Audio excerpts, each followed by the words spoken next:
Hello viewers, स्वागत है आप सभी का मेरे यूट्यूब चैनल स्कूल ट्यूशन गुरुजी में। बच्चों, हम कर रहे थे चैप्टर प्राणियों में पोषण यानी न्यूट्रिशन इन एनिमल, और इसमें हम पहली दो वर्कशीट से पहला पार्ट कर चुके थे, यानी कि पहला पार्ट इस वीडियो का और इस चैप्टर का।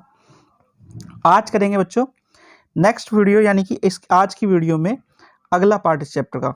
तो चलिए बच्चों, शुरू करते हैं आपका चैप्टर न्यूट्रिशन इन एनिमल यानी प्राणियों में पोषण।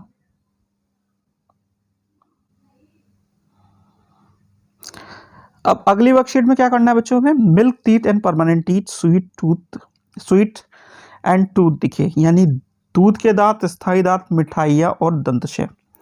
तो बच्चों, आप सभी के जो एज ग्रुप है, आप सभी का जो एज ग्रुप है उसमें दांतों का टूटना आपने देखा ही है। और एक जो चीज़ आपको ज़रूर सुनने को मिली होगी कि ये दूध के दांत हैं, टूटते हैं, टूट जाएंगे तो कोई बात नहीं बेटा, आपके जो नए दांत हैं वो अच्छे आएंगे और वो परमानेंट होंगे, उनका ध्यान रखना। ये अक्सर आपके पेरेंट्स आपको बोलते हैं। तो होता क्या है बच्चों कि हमारे पास दो सेट ऑफ टीथ होते हैं, एक जिसे हम मिल्क टीथ या दूध के दांत कहते हैं, और दूसरे होते हैं परमानेंट टीथ। ठीक है, परमानेंट टीथ क्या होते हैं, वो परमानेंट आने के बाद उनका रिप्लेसमेंट नहीं होता है, उसको सिर्फ जो दूध के दांत हैं वो रिप्लेस होकर के परमानेंट टीथ आ सकते हैं। ठीक है, और जो हमारा फूड है उनका ब्रेकडाउन जो होता है, यानी छोटे छोटे कणों में जो डिवाइड होते हैं, छोटे छोटे टुकड़ों में डिवाइड होते हैं, वो कौन करता है बच्चों, वो टीथ ही करते हैं। ठीक है, अब कॉन्सेप्ट है मिल्क टीथ या दूध के दांत। दूध के दांत कैसे होते हैं, जो फर्स्ट सेट ऑफ टीथ होते हैं ड्यूरिंग इन्फेंसी, जो 1 से 2 साल की एज ग्रुप में निकलते हैं, और 6 से 8 साल के आसपास, कुछ लोगों के 10-11 तक भी हो जाते हैं, टूट जाते हैं, 10 तक, ज़्यादा 9-10 तक टूट जाते हैं बच्चों। उन्हें हम कहते हैं मिल्क टीथ या दूध के दांत।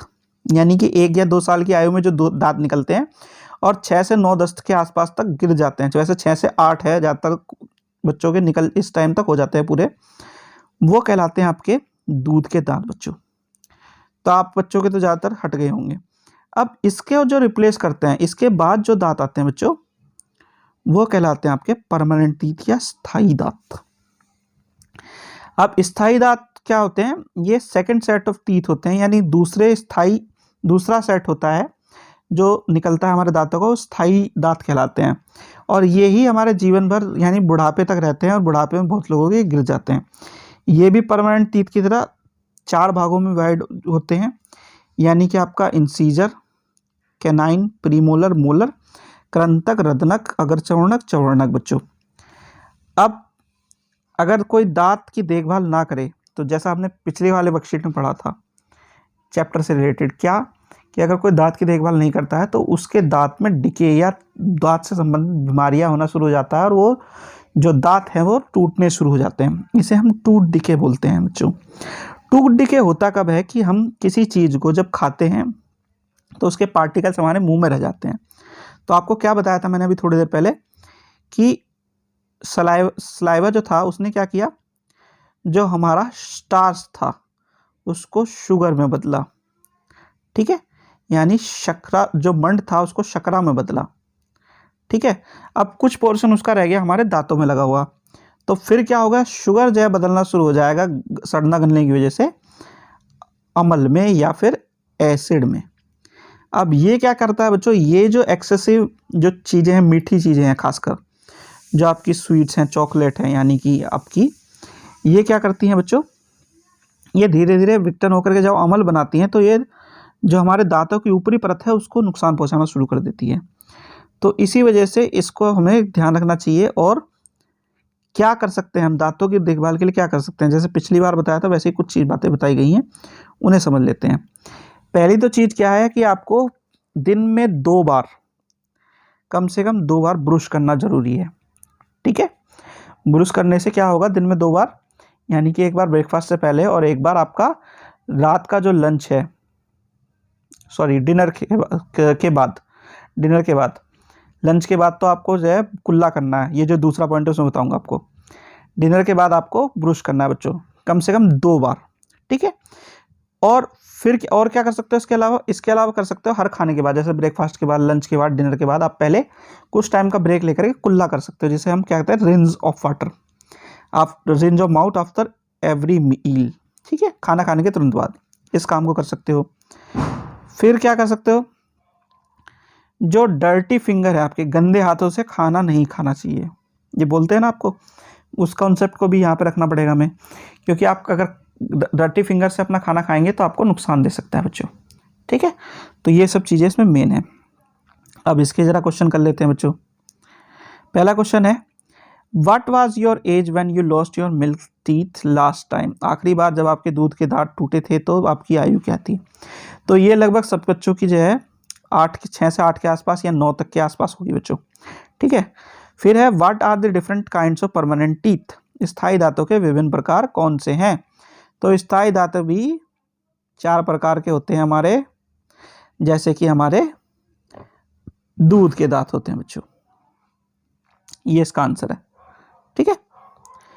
फिर है, दंत श्रेय का रोकथाम के लिए किन्हीं 3 अच्छी आदतों के नाम लिखिए। तो ये कौन सी आदतें हैं? ये वाली जो मैंने अभी आपको बताई, 2 बार ब्रश करना, खाना खाने के तुरंत बाद कुल्ला करना और हाथ धो के खाना खाना बच्चों। फिर है, फिल इन द ब्लैंक।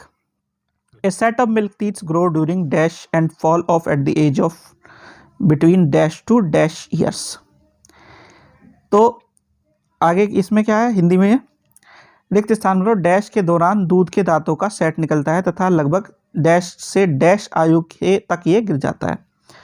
तो 1 से 2 वर्ष के बीच में दूध के दांत निकलते हैं और 6 से 8 वर्ष के बीच में ये गिर जाते हैं। यानी a set of milk teeth grows during 1 to 2 years of infancy and fall at the age of 6 to 8 years, ठीक है।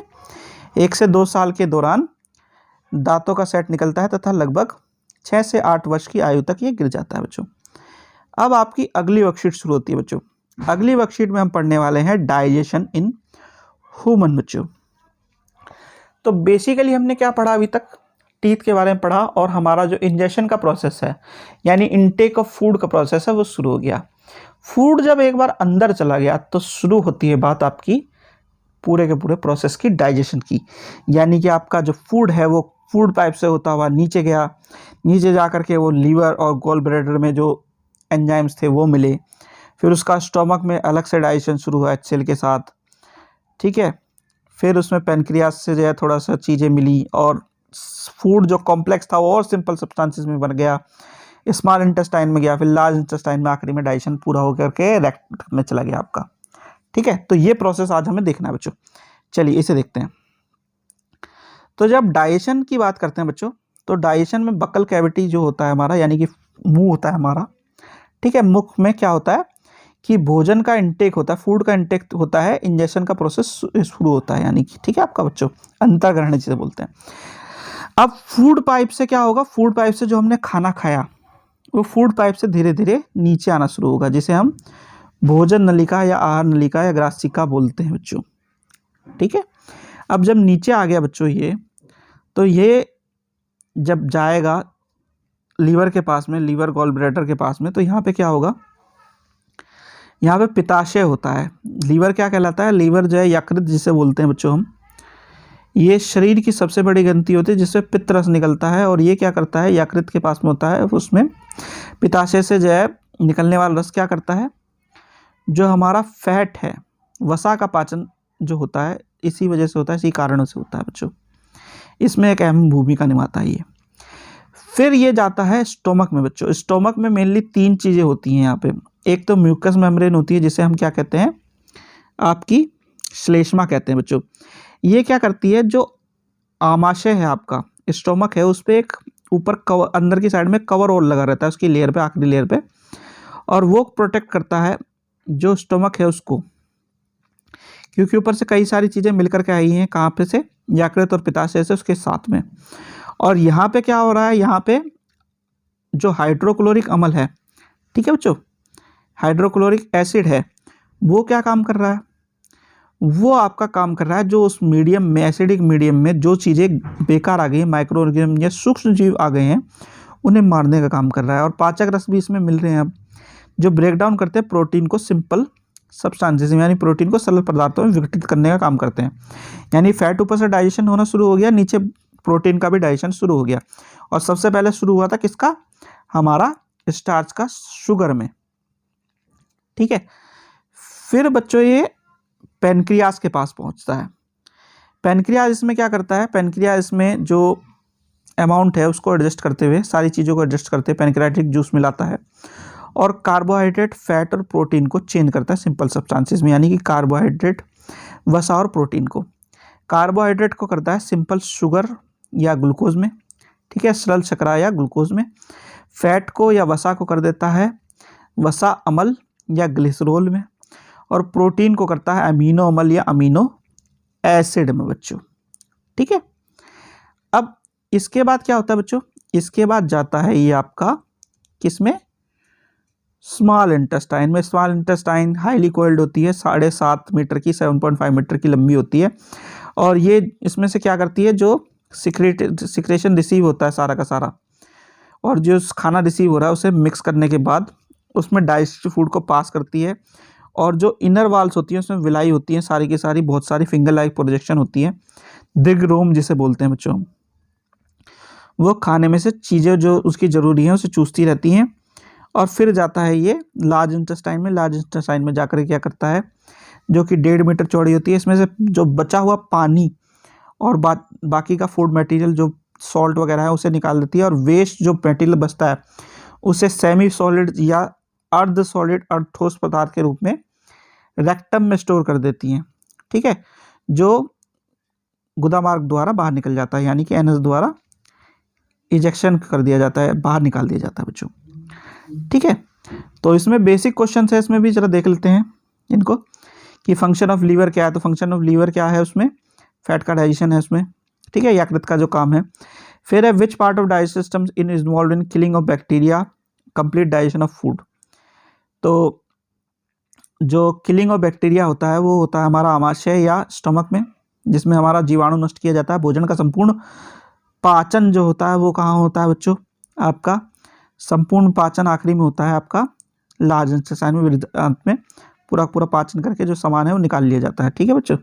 और वैसे देखा जाए तो आमाशय में पाचन पूरा हो जाता है आपका लगभग। फिर है विलाई, वाटर विलाई। तो विलाई क्या होती है, दिग्रोम जिसे बोलते हैं, वो आपके होते हैं छोटे छोटे उंगली जैसी प्रोजेक्शन, फिंगर लाइक आउटग्रोथ होती हैं, जो सरफेस एरिया इंक्रीज करते हुए खाने में से डाइजेस्टिव फूड में से जरूरी सामान निकाल लेती है। फिर है draw a neat level diagram human digest system, यानी मानव पाचन तंत्र का एक स्वच्छ नामांकित चित्र बनाई। तो यह चित्र है और एक आप देख सकते हैं आपकी किताबों में से बच्चों। तो बच्चों आज का ये पार्ट वीडियो का यहीं खत्म होता है और वीडियो भी आपकी, आशा करता हूँ आपको वीडियो पसंद आई होगी। अगर वीडियो पसंद आई तो वीडियो को लाइक करें, शेयर करें। Thank you.